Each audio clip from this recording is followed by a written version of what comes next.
வணக்கம் சொல்லுங்களா. நம்ம இப்போ என்ன பார்க்க போறோம்னா சூரிய குடும்பத்தை பற்றி.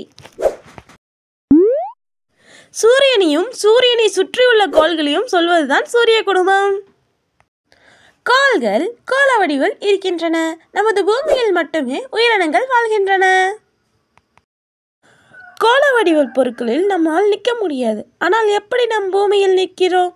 அதற்கு காரணம் புவியீர்ப்பு விசை.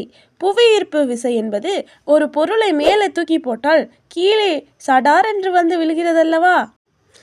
சூரிய குடும்பத்தில் மொத்தம் எத்தனை கோள்கள் இருக்குன்னு தெரியுமா உங்களுக்கு? 8 கோள்கள். அதை பற்றி இப்போ பார்ப்போமா? சூரியன் இது எரிந்து கொண்டிருக்கும் நெருப்பு கோலமாகும். அது எல்லாருக்கும் வெளிச்சம் தரும். முதலில் நான் பார்க்க போவது புதன். இது மிக சூரியனுக்கு அருகில் இருக்கிறது. இந்த கோள்களிலேயே சிறிய கோளும் புதன் தான்.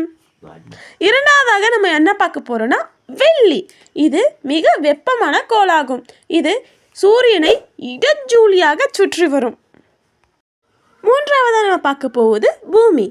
உயிரினங்கள் வாழும் ஒரே கோளாகும் இது. இதில் ஒரே ஒரு நிலவு உள்ளது. நாலாவதாக பார்க்க போகிறது செவ்வாய். இது சிவப்பு நிறத்தில் தோற்றமளிக்கும். ஐந்தாவதாக பார்க்க போவது வியாழன். இது சூரிய குடும்பத்திலே மிகப்பெரிய கோளாகும்.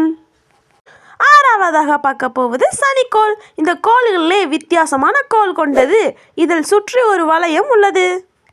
ஏழாவதாக பார்க்க போவது யுரேனஸ். இது மிக குளிர்ந்த கோள். ஏனால் இந்த கோளில் பனிப்பாறைகள் அதிகம் உள்ளது. எட்டாவதாக பார்க்க போவது நெப்டியூன். இது சூரியனுக்கு மிக தொலைவில் உள்ள கோளாகும். விண்மீன் மண்டலம். விண்கலம், கருத்துளை, பிளாக் ஹோல், பிரபஞ்சம், நட்சத்திரம்,